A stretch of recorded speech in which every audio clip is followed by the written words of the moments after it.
Thanks for joining me. After serious consideration with my family and in response to many requests, I have agreed to form a presidential exploratory committee as a preliminary step to becoming a candidate in the Republican primary for the 2008 election. My concerns for the future of our country are deeply held. The Republican Party has floundered in its effort to shrink the size of government and restore our constitutional republic.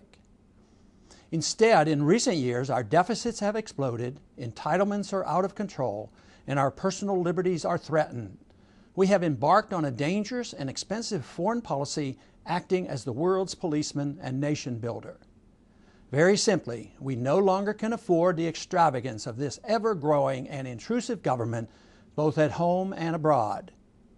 Last year alone, our long-term obligations increased by $4.6 trillion. The problem seems overwhelming, but in reality, they are not complex. We only need the will to go forward with the solution.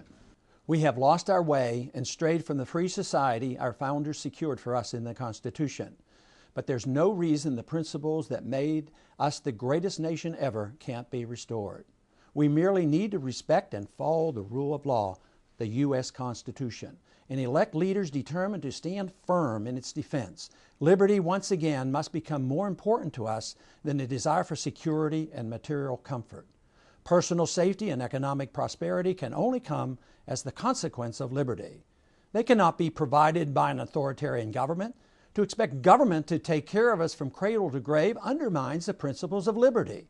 Returning to the dark ages of dictatorship is no substitute for resuming the most modern and grandest experiment known to man, promoting human liberty, by strictly limiting the arbitrary power of government.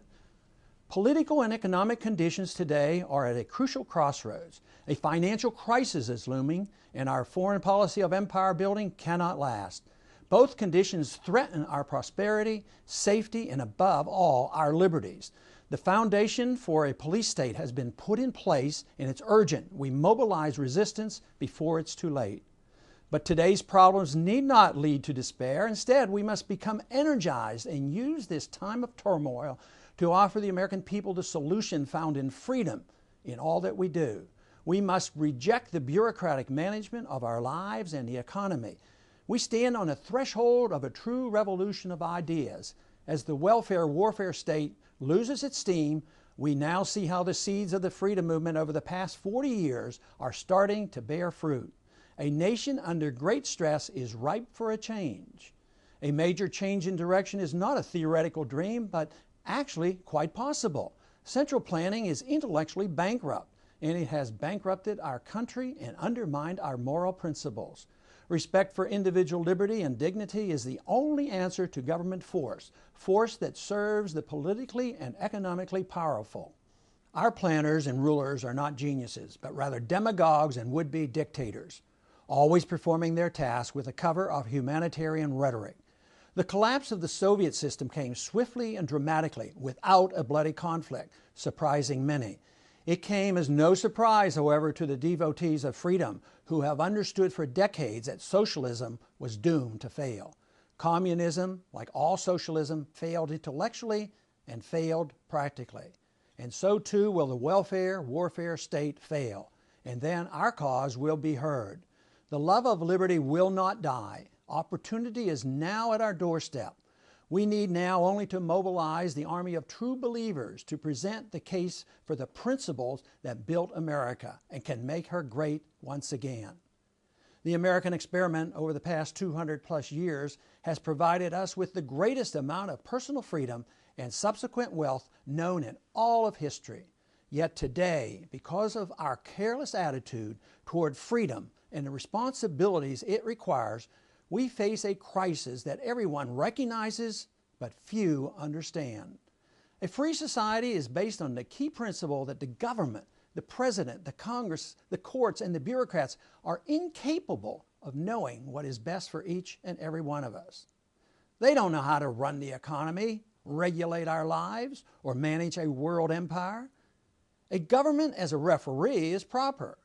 But a government that uses arbitrary force to direct every aspect of society threatens freedom. Such governments have failed thousands of times over the centuries. The time has come for a modern approach to achieving those values that all civilized societies seek. Only in a free society do individuals have the best chance to seek virtue, strive for excellence, improve their economic well-being, and achieve personal happiness. It is only through this personal effort that peace and freedom can be secured.